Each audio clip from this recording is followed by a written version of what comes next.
बोले हनुमान जी महाराज की। ये हमारे लक्ष्मण सरपंच साहब से बड़े अच्छे संबंध हैं।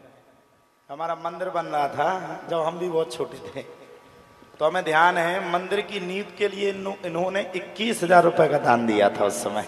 ताली बजाएगा। ये हमारा परिवार रहा। हमने एक दिन लक्ष्मण यादव जी को कॉल किया, हमने कहा अब बताओ सरपंच अब क्या करें, अब आए कि ना आए। बोले क्यों?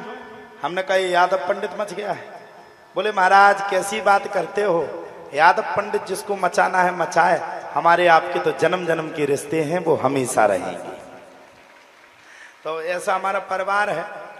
इन लोगों ने बहुत कथाएं करवाई, आज भी एक कथा का मुहूर्त लेने के लिए आए हैं। बा कथा हो ही रही है।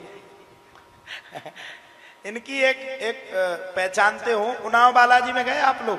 गए हो?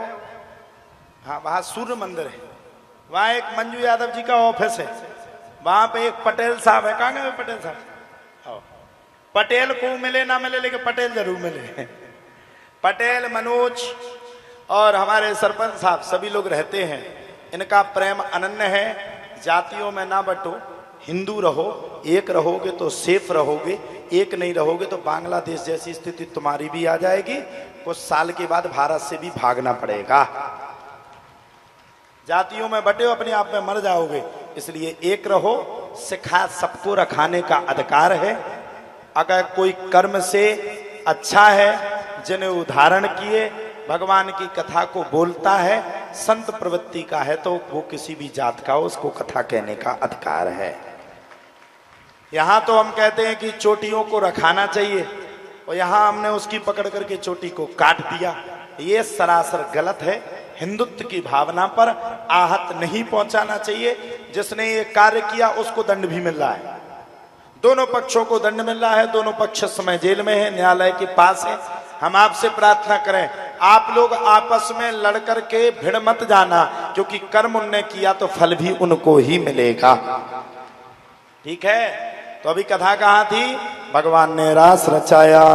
जयति तेधकम जन्म नाम रजाश्रयत इंदिरा सस्वदत्र ही। बड़ा सुंदर रास रचा। ऐसा रास, ऐसा रास, ऐसा रास कि रास को सुनकर के देवी देवता बड़े प्रसन्न हो गए।